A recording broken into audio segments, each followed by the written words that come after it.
The following is a presentation of the MinionWorks Podcasting Network.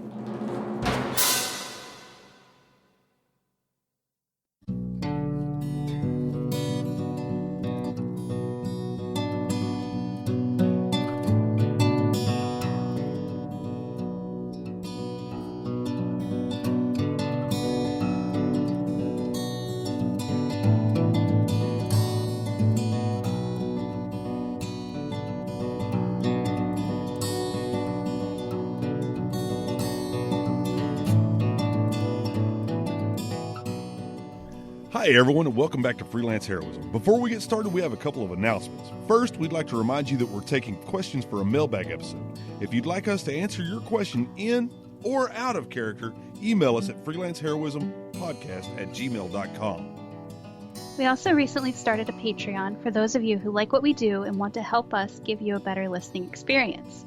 We've got a couple new Patreons that we want to welcome with a shout out. So today's shout outs go to Chris S. and to Gear Sparks. Thank you so much for your support. Since you've both pledged at the $5 level, you'll be entered into our monthly drawing to play a game with us. For all other listeners, if you're interested in joining our Patreon or want to see what rewards we have listed, check us out. We're at patreon.com/freelance_heroism. Now, as you know, I'm Bubba. And I'm Rachel. We're a D&D 5e actual play podcast. Our current campaign is Curse of Strahd, a gothic horror-inspired setting in the dangerous and fog-shrouded land of Ravenloft. While the setting is serious, our heroes are not. Will they actually be able to defeat the Vampire Lord Strahd and restore peace to Ravenloft? Or will they just steal goats and invoice villagers? Join us and find out. On this episode, Burning Down the House.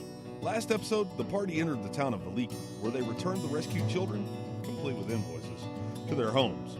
Throughout town, they saw signs of a mandatory celebrations enforced by the Baron and his demon-armed henchmen, as well as the punishment inflicted on those who don't participate. After securing rooms at the Blue Water Inn, they explored more of the town and encountered some of its colorful citizens, including a pair of mysterious bards. Chunikote studied the Tome of Strahd to learn the vampire's origin, while Adrian Ragnick searched for a blacksmith. Meanwhile, the confessional made an appearance.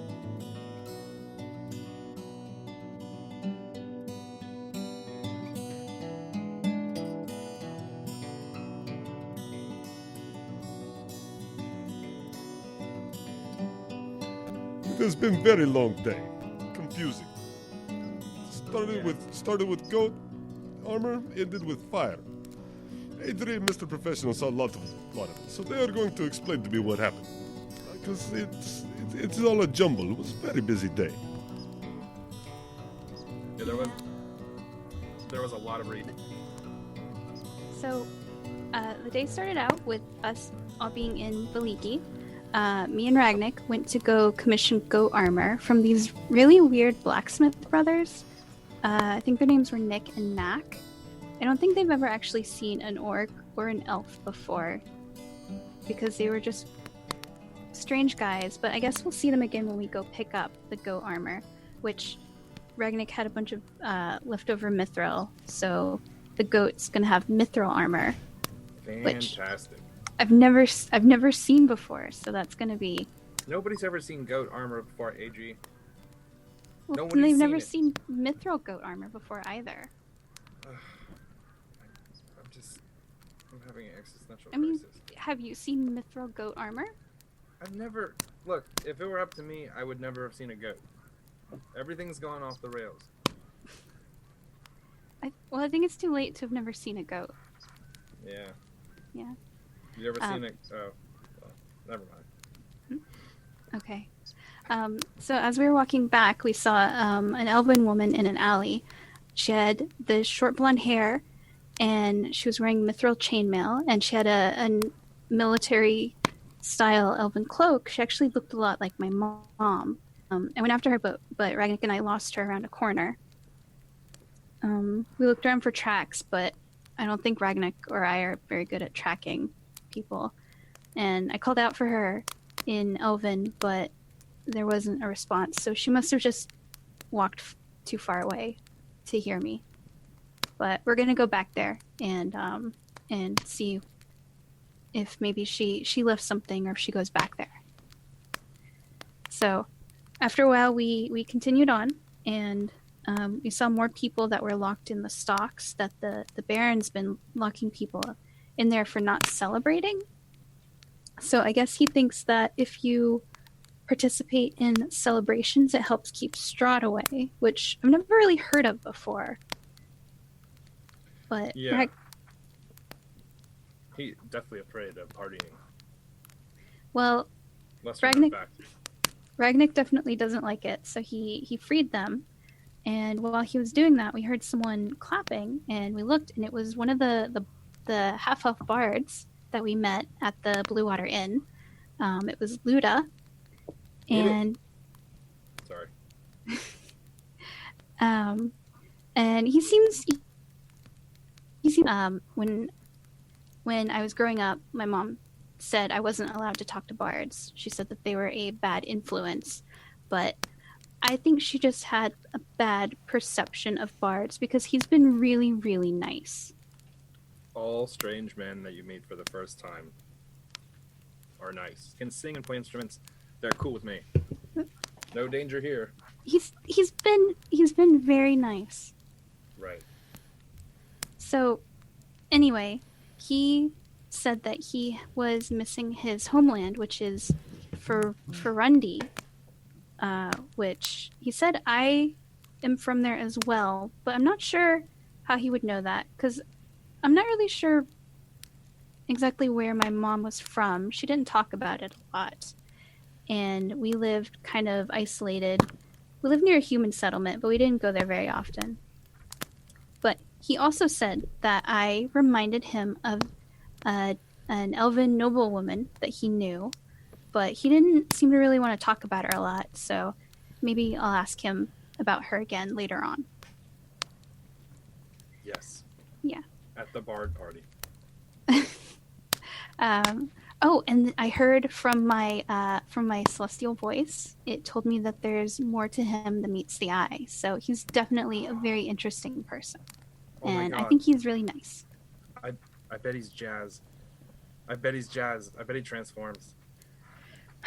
We were approached by what looked like a homeless person. He gave Ragnik a note. But Ragnik can't read, so he threw the note away. So then I got the note, and I read it. And it was from Kavir, and it said to meet him at the Coffin Makers, who was this weird guy that we saw when we first came into Valiki, and he took all our measurements, which was really strange. Because, I mean, none of us have any plans to die or get killed, so I don't know why he would do that. It's better safe than sorry. Well, but I mean, we're not. I don't think he needed to do that. I think that a free consultation is always a positive business maneuver. And by the way, that man that delivered the letter, not homeless. Oh, He was financially disenfranchised. okay. And I'll Well- thank you to call him that. Well, Ragnik and I decided to get lunch with him first before we went to go see Kavir at the Coffin Makers. Of course, because why would it ever be necessary to meet up quickly with a Well- friend? The note didn't say anything about it being a rush, and also it was lunchtime, and they have food carts that sell veggie wraps, so it seemed like a good idea. But I- Ragnik didn't get a veggie wrap. What did Ragnik get? I don't remember. He had a tongue sandwich. Oh, Do you remember tongue Oh, sandwich? yeah. You want to know how I remember? Because I was in disguise Mm-hmm. as Fogro, the vagrant, the not homeless, the financially destitute. So is your name Foggrow? Because you also said it was Toby and that you lived on Foggrow Street. I never said Toby. I said I lived on Fogro Street. Ragnik said. Oh, Ragnik called you Toby. He Okay. calls everyone Toby. I've never heard him call anyone Toby. I think that he has called quite a few people Toby. Okay. Well, I guess that hasn't happened when I've been around. I think I might have done. I think I might have had it when you were around. So, after we got food, we taught Foggrow some lunchtime prayers, which Oh, are they very were important. So good. They were so You good. memorized happy. them. Yeah, Yeah, I did.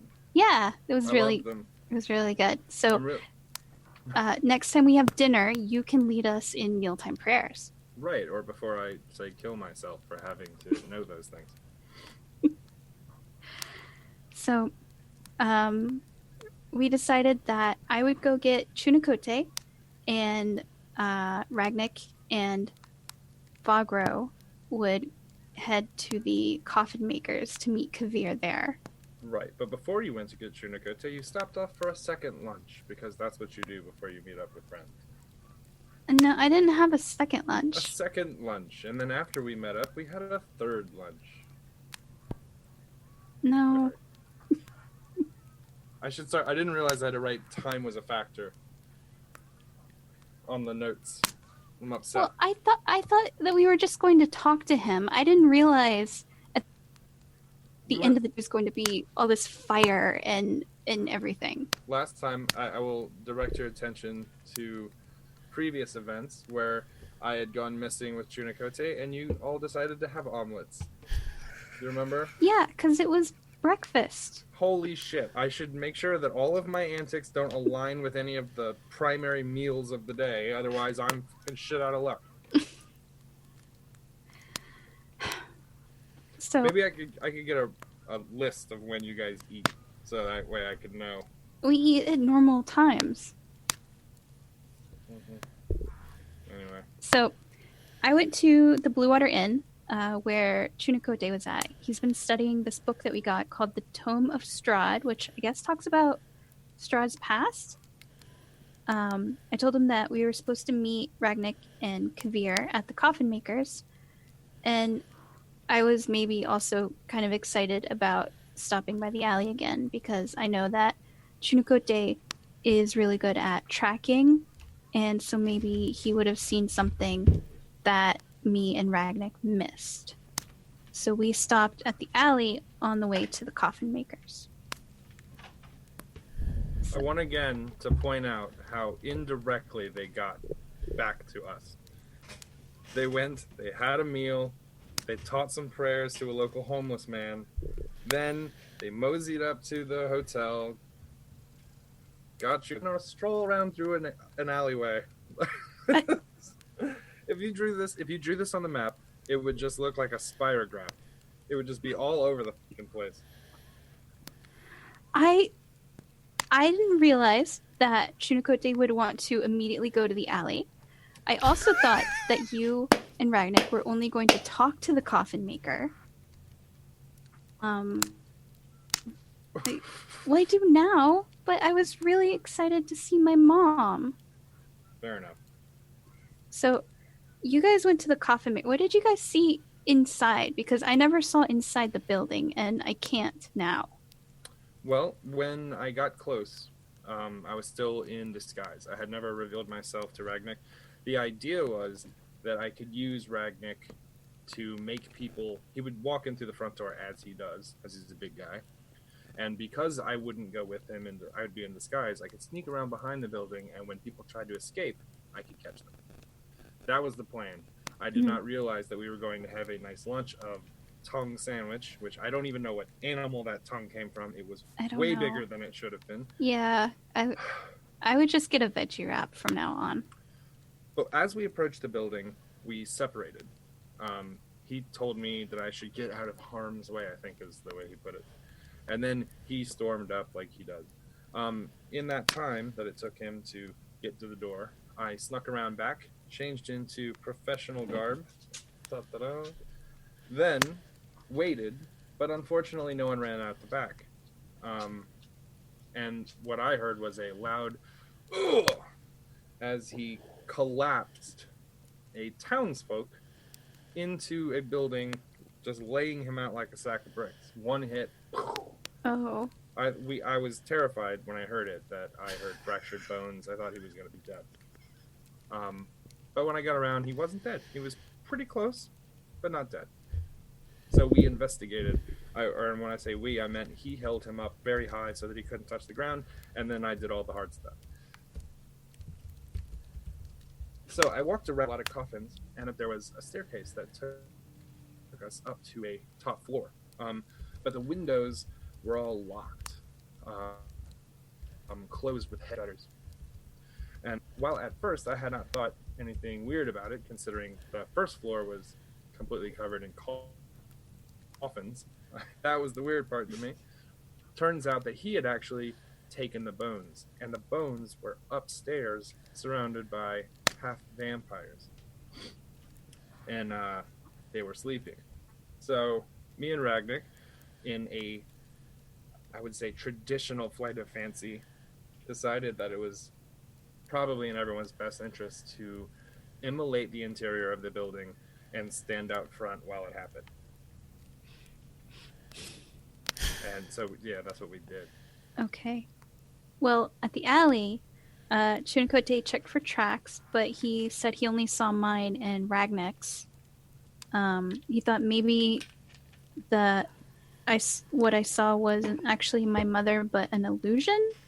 But he asked a possum that was in the alley, and the possum told him that it had seen my mother, but only for a moment, and then she disappeared. So I'm not sure if... I mean, there's no one here who knows my mom except for me. So I don't see how this could be a trick. So maybe it was there and she was just covering her tracks, or it was some sort of vision from my voice, or I don't know, something like that. But while we were looking around, we noticed smoke coming from the direction of the coffin maker's building, and we decided to head that way because we thought that it might have been connected to Ragnik and Kavir. Of course it was. And it took us a little while to arrive. Of course it was. While they were still approaching, the vampires that lived in the loft above the coffin maker's house did not take kindly to us elevating the temperature on the first floor. So they started to kind of make noise and be angry, and then one of them, in what was very, I think, and we don't act aggressive, but it was, he leapt through the shuttered up doors and came colliding to the ground, where Ragnik immediately grappled him and did what, he does, which is to, bam, swing him around like he's like the most aggressive swing dance partner. Yeah, I notice a lot of times when we're fighting things, he'll hit a monster with another monster. Well, I tried to explain to him mathematics one time, and I told him killing two birds with one stone, and I think he took that to the next logical level, which is kill two birds with a third bird. And you can't argue the numbers, they work. I was actually really proud of that moment. I taught him math. Well, after a while, Chunikote and I arrived. We could see that some of the upper windows had been broken open, and there was a vampire spawn fighting Ragnik. There's some more in the windows on the second floor. So as I ran up, I took out my holy symbol of Ravenkind, and there's a special thing that I can do with it where I can basically paralyze any vampires that are in the area. And I think it worked on all of them, or at least most of them, because there wasn't a lot of movement from upstairs after I did it, except for the one that was still hanging out the window. The one that it didn't work on was the one that was grabbed. Oh, okay. Well, after Ragnik took care of that one, I don't know. At some point, we did the fastball special, which is now 2 for 2, so it works every time. But Ragnik, too small a sample size, but Ragnik picked me up and he threw me at the vampire spawn that was hanging out the window, and I grabbed it, and we both fell down. But Ragnik caught us, and then he separated us, and he put me down very gently, and then he proceeded to murder the vampire spawn. And then at some point while we were still fighting, you wandered out into the crowd that was gathering to watch us fight vampire spawn in front of a burning building. True or false? All of you are dead. True or false? True or false? Are you dead? No. That's not true or false. Say true or false. True or false? You are dead. False. Right. So, looking back on it, this actually is probably a good thing. I took what could have been seen as arson, a crime. We destroyed a local business, and I turned it into Weak local business. Absolute. That's stunning professionalism. You told them that we fought a vampire queen? No, that was just me. You guys all just sat around. I don't know what you guys were thinking. We've never seen a vampire queen. No, because I had to kill her super quick before you even got there. It was amazing. You should have seen it. Was this during breakfast? Probably. I don't know what. You probably had your third one for the day, and I was fighting her. Well, the idea was, and I'll level with you, is that I was going to tell something glorious and fantastical, something to really rally the troops around us, something inspiring that makes me look better than all of you. But you didn't even tell the truth. You made up a bunch of stuff. Does it matter? Yeah. Why? Because you lied. Right. And none of them know that. They could find out, and also How you would shouldn't they lie.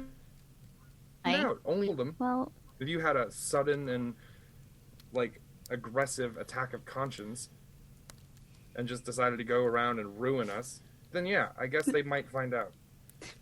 But I doubt any of them are going to be gallivanting through the soup cloud and going back to where we're from and figuring out what happened.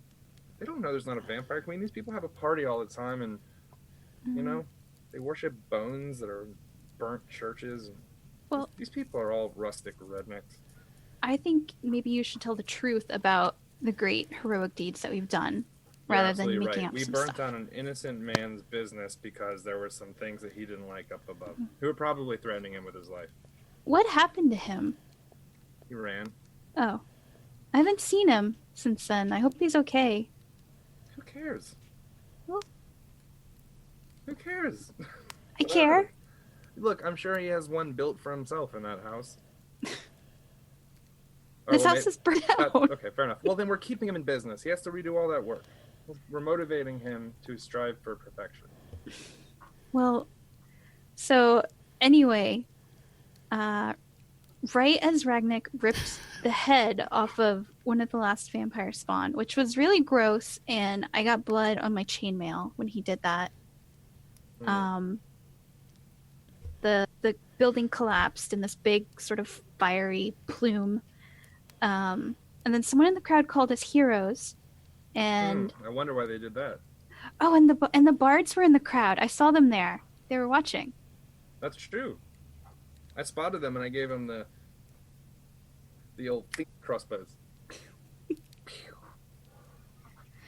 So, anyway, that's I think that's pretty much everything that happened today. It was a weird day. We also met the burgomaster, the mayor, the duke, or whatever the fuck his name is.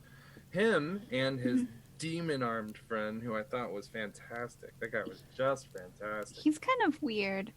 Oh, I bet you he gets one on. You know what I'm saying? He gets what? Nothing. Ragnick knows. Mm-hmm. Okay. Yeah, exactly. So, yeah, and then we caught the attention of the Baron because we set a building on fire and killed a bunch of vampire spawn. No, killing the vampires is irrelevant. He was drawn to my natural charisma. Okay. The crowd did chant. They chanted. Did they? They did. I don't remember that. Yeah, well, revisionist history. I don't think I wrote that in my journal. You should. I only want to write what actually happened in my journal. But that's what actually happened. I was there. I heard it. And I don't remember that. I almost sold some priceless family trinkets. Not my family, someone else's family. But they were priceless, and they were probably worth less than I was. neither here nor there. Okay. So, anyway, that's what happened. Ragnick, does that help clear things up at all for you? Yet, it's like listening to two chickens bicker at one another. But thank you for trying. Two chickens. But thank you for trying. Okay. Well, you're welcome. Maybe we'll write you a letter about what happened. Can't read. I know he can't read. I was being facetious. Ragnick, we should teach you how to read. I can read. I know letters F and U. Yeah, the problem is he pronounced them.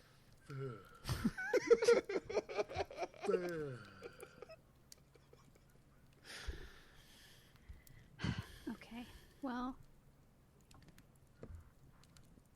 Hopefully, that clarifies everything. yes. Okay, guys, I really hope that y'all enjoyed this little recap episode of what happened in 13. It was really hard to recreate what happened in that 3-hour episode that wound up being condensed into 20 minutes there. I will do my best to not allow something like this to happen in the future. Thank you, guys. I appreciate all of your support. I appreciate you guys more than you know. All right, this is Bubba, signing out.